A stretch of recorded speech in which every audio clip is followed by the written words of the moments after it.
Hi, my name's Ian Wallace. I call myself the Messed Up Counsellor, which is quite an intriguing name. And the podcast you're about to see is one of many, and we've been doing about a year now. So you can look back and see all the things we've talked about with guests and on my own over the process. A lot of the information I use in the podcast initially came from the first book I wrote in 2011. Why do we do that? What do we do about it? And that came out and was the basis of all my learning, understanding at that time, which is going back a few years now. And that process of understanding how the world works for people, how we can alter, change and adapt it, was kind of what it was there to do with the initial stages. I've made that now an audiobook as well, so it's available on Amazon as an audio file that you can check out and you can download to your heart's content, and hopefully that will be helpful. In the podcasts, we're trying to look at all sorts of things about human interactions, human dynamics, the world, and how we might understand it more or change it more. So it gives you lots of ideas and tools in order to think about and look at different ways of being or dealing with things. And hopefully that brings people together and makes people more able to connect and communicate. Lots of topics. If you ever want to connect to me, just obviously drop me a comment on the podcast and I shall try as much as possible to reply. And if you've got any ideas of things that we might want to use on the podcasts, then please let me know. My name's Ian Wallace. Thanks for looking and thanks for listening.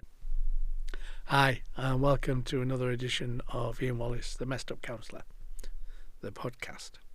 Today what I'd like to look at is something that at this time of year obviously affects us all, which is Christmas and New Year.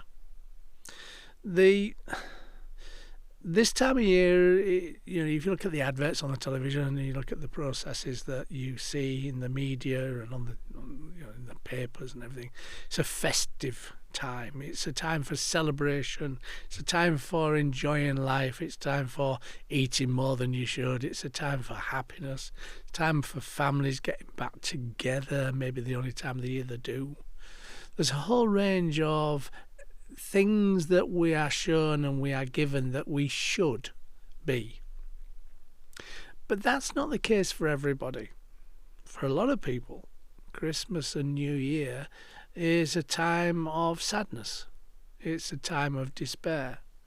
And that's not easy to contemplate when we're getting all these signals, these signs, these videos, these TV aspects of connection and bonding and happiness and all those kind of things. Because for some people, it's a time of remembering others that are not there.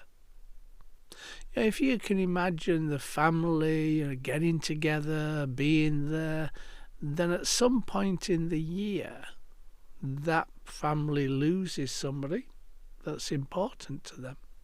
Then the next time that family gets together at Christmas, there's going to be this sadness, this chair with nobody sat in it sort of a process.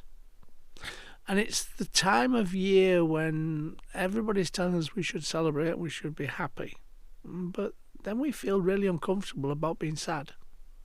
And so we sometimes show our happiness externally, but internally there is a sadness. And it's very hard to share that. It's very hard to talk about that sometimes. And especially if you are on your own at Christmas. That's rather much more intense a loss, a detachment, a missing process.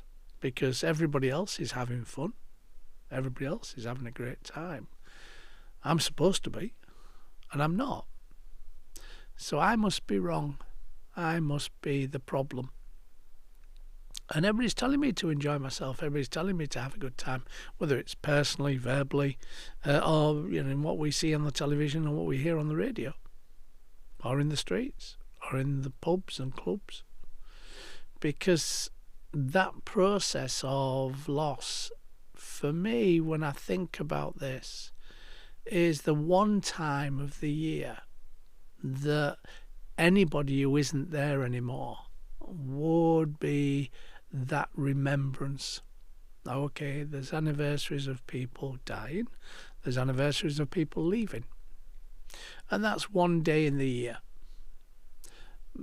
But we do that individually, singly.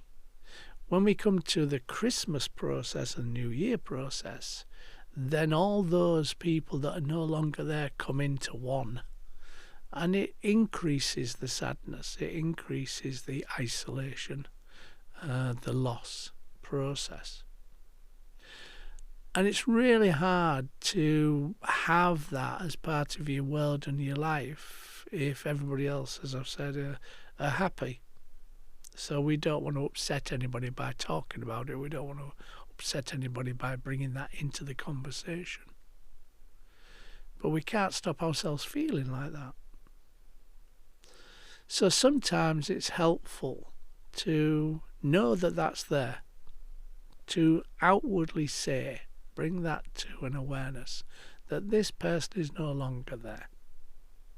And that should be one where we can then talk about that person, we can explore their life, not just the ending of it, but the actual memories, the happy times, the things we did, things we shared, the process of their full life.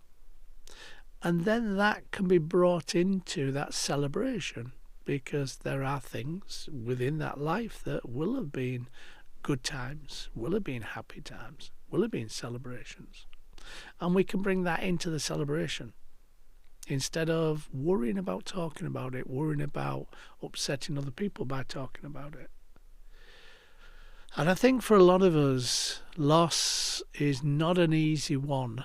And whether somebody has passed over, died, or whether somebody's left and the relationship's ended, whatever's happened for that detachment, that change to occur, we don't necessarily do it well, those processes of loss.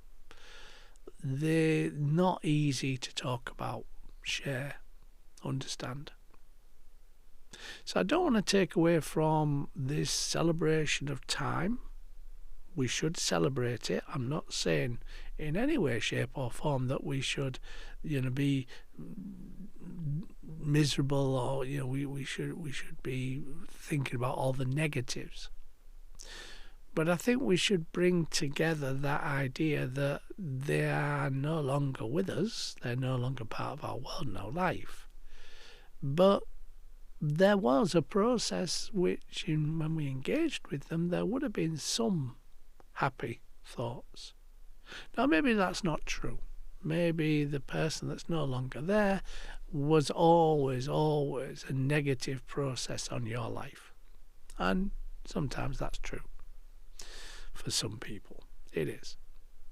And we're glad they're not there, which is okay. Nothing wrong in that. The other people around you might not feel the same way, unfortunately. Because relationships are individual. We will have a relationship with one person, but that person might have a completely different relationship with another person. And that can make it really hard. So a lot of people isolate themselves at this time of year. They keep themselves to themselves. They don't go out. They don't share. They don't talk. They just stay on their own. And that's a shame, because when this time of year comes around, if somebody is going through those processes, reaching out to them can be one of the best times of the year for them. They can make it from that loneliness to one of being connected.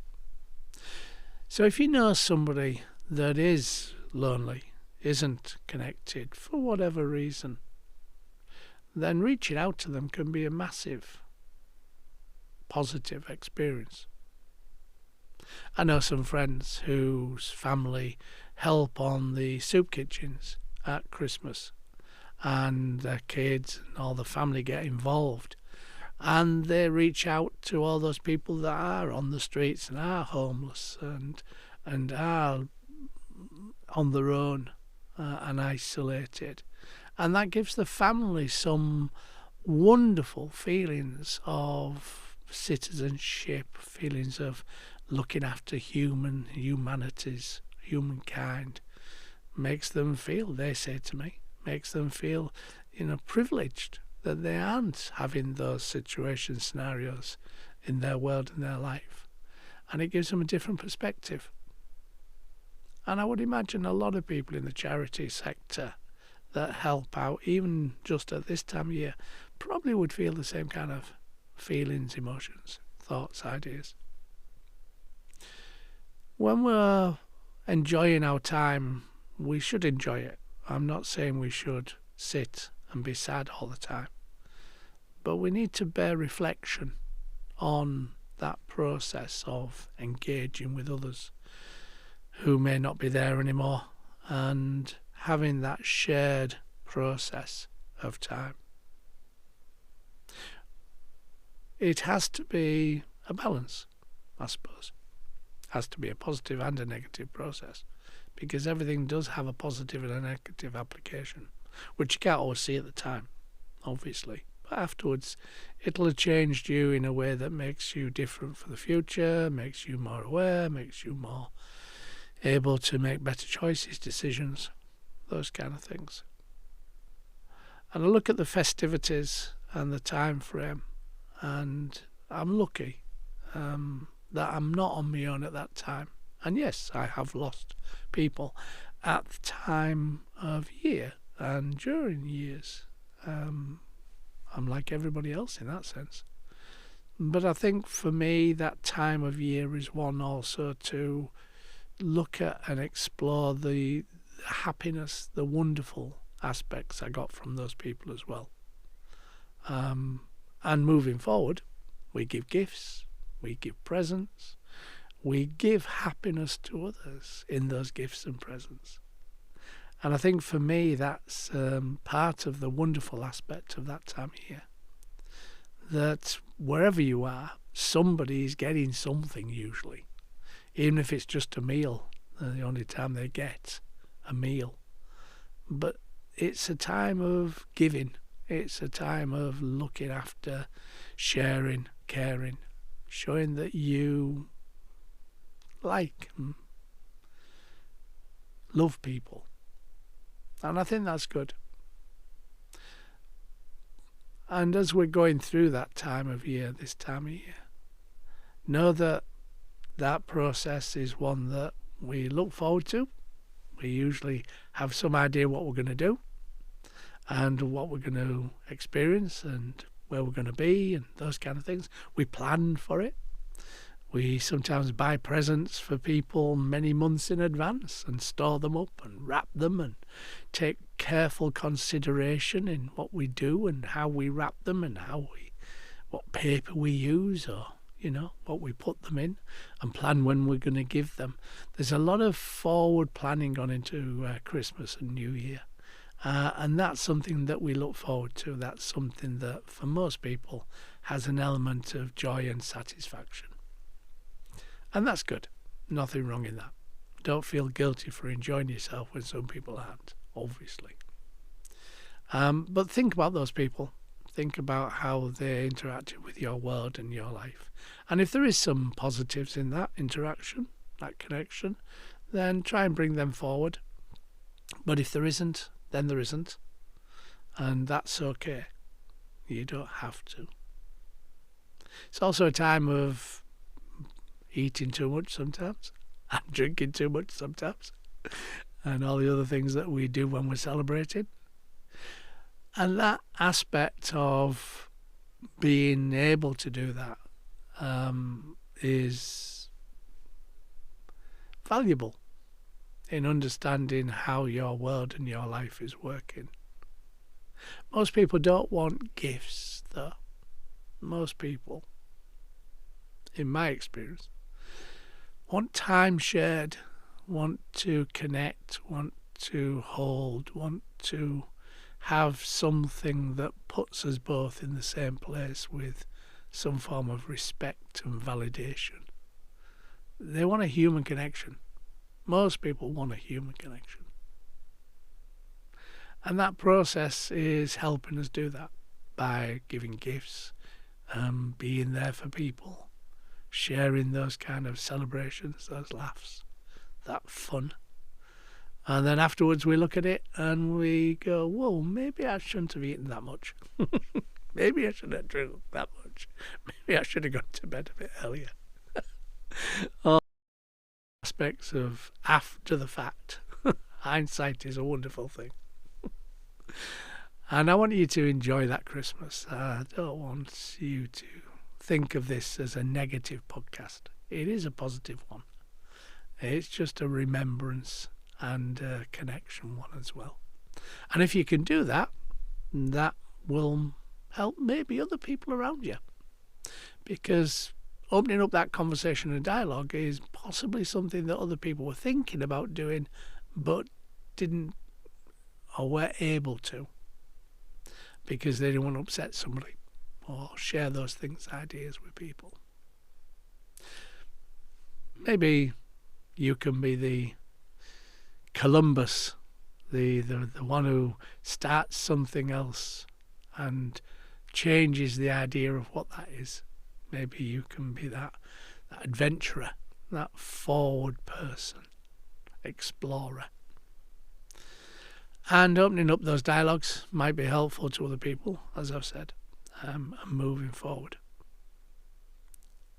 I think for that time of year, it's probably the only time of year where these things come into massive contrast and collision, the happiness and the sadness. It's a specific process for most people, one way or another. And as we move forward, as we go into the new year and the kind of another year older, another year wiser, maybe not, and giving that understanding of what might happen and the ideas, the plans we've got, the things we make happen, And it's a good time of year. It's one of new beginnings, new birth, new born processes.